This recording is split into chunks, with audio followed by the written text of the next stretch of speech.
Itulah Esko Pelancongan ni, Kerajaan Negeri Kelantan ni pandai, kreatif sikit buat something dekat bandar ni.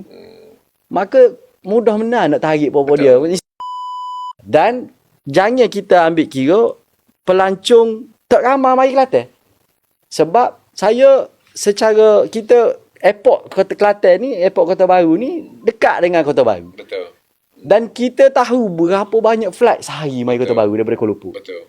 Antara airport kita ni ni dibesarkan lagi. Sebab apa? Sebab airport Kota Baru ini adalah salah satu airport yang sibuk Betul. dalam Malaysia. Kalau tak silap nombor 2, ketiga, 2 atau ketiga tersibuk di Malaysia. Tersibuk di Malaysia. Nah, selain daripada KLIA lah, daripada Kuala Lumpur lah. Maksudnya ramai orang mari Kota Baru ni. Betul. Mari Kelantan ni. Mari Kelantan ni. Dan kalau pergilah orang Kelantan pun semua tahu, pergilah duduk di airport tu, boleh tengok berapa ramai Mak Saleh ke, orang Jepun ke, orang Korea ke, pelancong-pelancong yang turun dan mendarat di Kota Baru ni. airport Kota Baru. Kota Baru. Tapi dalam bandar Kota Baru tak ada. Tak ada, okey. Mereka hanyalah mari untuk pergi ke Pulau Perhentian. Pulau Perhentian. Transit je lah. Transit. Maka kalulah Esko Pelancongan ni, Kerajaan Negeri Kelantan ni pandai, kreatif sikit buat something dekat bandar ni. Maka mudah benar nak tarik apa-apa dia. Instead of dia orang pelancong-pelancong ni dia pergi duduk perhentian. Bukan dia duduk 2 malam supaya kita pergi perhentian. Berminggu.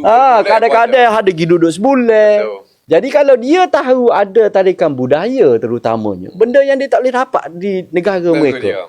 Wayang kulit dia tak boleh tengok di negara dia. Contohnya tak? Betul. Jadi dia orang tak ada masalah, bukan masalah bagi mereka untuk menginap di bandar Kota Baru untuk 2 malam. Betul. Sekurang-kurangnya benda tu ada perkitaran orang masuk. Betul. Betul tak? Memberi hasil juga memberi pada kita. hasil. Memberi hasil. Betul. Tapi benda tu tidak berlaku. Itu saya sebenarnya. Saya. Itu alik tengah hari. Alik malam. Ya, kita cerita pasal alik malam pula. Sama juga alik malam, Super Abang Fendi kata. Orang duduk di luar bandar, outskirt of bandar Kota Baru, okey, ataupun even orang dalam bandar Kota Baru pun, kita nak pergi bandar ni buat gapo? Tak ada satu benda pun yang menarik ni. Nak buat dia mari malam ke? Nak mari buat gapo? Okey, saya ambil contoh.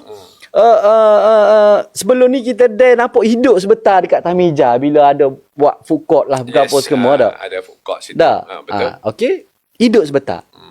Sama juga dengan kita tengok di dekat bangunan Mara. Medan Mara. Bila ni dah ada bazar hidup alik malam. Betul.